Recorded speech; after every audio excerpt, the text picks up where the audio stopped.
द्रौपदी पुकारती है, देर नहीं लगाते, और पांचों पांडव पुकारते हैं, कुछ देरी लग जाती है, क्योंकि जो श्रद्धा निष्ठा विश्वास द्रौपदी का वो पांचों पांडवों में नहीं था। था प्रेम, लेकिन उतना नहीं जितना द्रौपदी का था। द्रौपदी के बाद प्रेम अर्जुन की बारी, अर्जुन के बाद युधिष्ठिर, युधिष्ठिर के बाद भीम, भीम के बाद नकुल, सबके बाद सहदेव। तो प्रेम में भक्ति में सबसे आगे द्रौपदी थी। और जब भगवान श्री कृष्ण ने अर्जुन को गीता का ज्ञान दिया, और ये सारी बात अर्जुन बाद में द्रौपदी को बताता है, श्री कृष्ण की महिमा का ज्ञान द्रौपदी को कराने लगा। मैंने विराट रूप देखा, ये देखा, वो देखा। द्रौपदी अपना काम करती करती बात सुन रही थी। अर्जुन कहता है मेरी बात सुनो। ऐसे ऐसे प्रथम दिन महाभारत के जब गीता का उपदेश दिया तो मैंने विराट रूप देखा, इनका ये प्रभाव, वो कृष्ण के महिमा गाना। हाँ हाँ हो गया, बस बहुत हो गया। बड़े हैरान हुए कि द्रौपदी उस ढंग से सुन ही नहीं रही। आप तो हर समय इनका अपमान करते रहते हैं, अपमान करते रहते हैं। ठाकुर जी का अर्जुन बोले कहां अपमान कर रहा हूं, इतना मैं महिमा बता रहा हूं, मुझको नहीं सुननी, आप अपमान कर रहे हैं। ये भगवान है, ये है, ये विराट रूप इनका है, कण कण में व्यापक है, सब जो तुम हो, ये सब बोर करने वाली बातें उनकी। इससे भी आगे बात करो। कहते इससे भी आगे क्या है? कहा इससे आगे है वो प्रियतम है। आप महाभारत उठा के पढ़िए, द्रौपदी के कई भाव हैं अर्जुन के कृष्ण के प्रति। बहन का भाव भी है, सखी का भाव भी है। श्री कृष्ण सखी भी कहते हैं, द्रौपदी को बहन भी कहते हैं। द्रौपदी कहती है श्री कृष्ण ने अपना विराट रूप दिखा के तुमको छला है, अपना ऐश्वर्य दिखा के तुमको छला है। ये तो उनका लोगों के ऋषि मुनियों के लिए रूप है, अपने घर के लोगों के लिए उनका जो रूप है ना, तुमने देखा ही नहीं। मैं उनकी सखी हूं, सब जानते हो उनका प्रेम रूप, और तुमसे छिपा के रखा। अच्छा आप बताइए, द्रौपदी कहते अर्जुन से, आप बताइए विराट रूप में आपने सब देख लिया, पूरा ब्रह्मांड? हाँ देख लिया। अच्छा बताइए विराट रूप में आपने ब्रजभूमि को देखा, नंद यशोदा को देखा, राधारानी को देखा, ग्वाल बालों को देखा?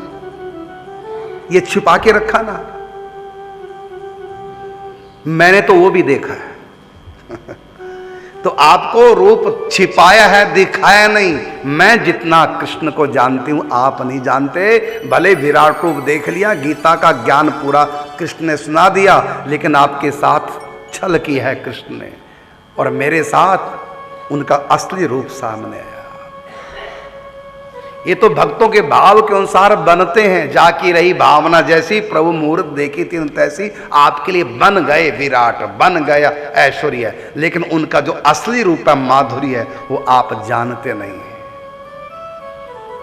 अच्छा मुझसे छल किया कृष्ण ने, अपना पूरा रूप नहीं दिखाया। अब मैं शिकायत करता हूं। अब कृष्ण के पास गए, कृष्ण से कहा केशव आपने अपनी पूरी जानकारी गीता में दी है? हां दी है। विराट रूप में आपने पूरा अपने सब रूप दिखा दिए? बिल्कुल दिखा दिए। मेरे भी ध्यान नहीं, अब द्रौपदी ने ध्यान कराया। आपने विराट रूप में पूरे ब्रह्मांड दिखा दिए, देवी देवता दिखा दिए, अनंत अनंत ब्रह्मा विष्णु महेश क्या क्या आपने दिखा दिए, लेकिन ब्रजभूमि तो आपने दिखाई नहीं।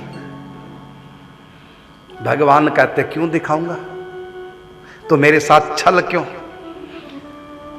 कहा मैंने आपको ऐश्वर्य दिखाया, ब्रजभूमि में मेरे ऐश्वर्य का प्रवेश नहीं है, वहां मेरा माधुर्य है। और मैंने ब्रह्मांड का माइक अपना रूप दिखाया था, ब्रजभूमि ब्रह्मांड के अंदर नहीं है, ये तीनों लोकों से ब्रह्मांड से अलग है, ये मेरा निज धाम है।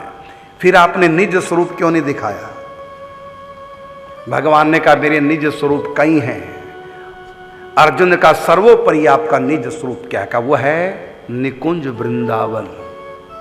पढ़ना महाभारत, निकुंज वृंदावन। तो मुझको भी वही प्राप्त करना है। साधना करो, किसकी? जिसके पास से आए हो सुन करके उनकी। कौन है बताओ? द्रौपदी। द्रौपदी की आराधना करो। कहते द्रौपदी की आराधना, पत्नी की आराधना, ये क्या मतलब है? कहते तुम नहीं जानते हो, ये दुर्गा का अवतार है, भद्रकाली का अवतार है द्रौपदी। ये भद्रकाली का अवतार है। यदि आप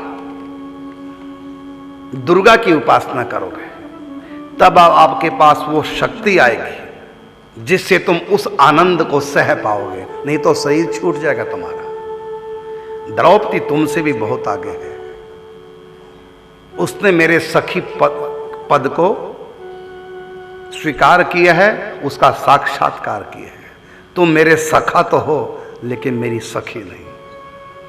यदि आपको उस रस को चाहना है, जाओ आप एकांत वन में जाकर के साधना करो। दुर्गा की, त्रिपुर महासुंदरी की, उनसे सखी भाव मांगना, दिव्य वृंदावन मांगना, निकुंज रस मांगना।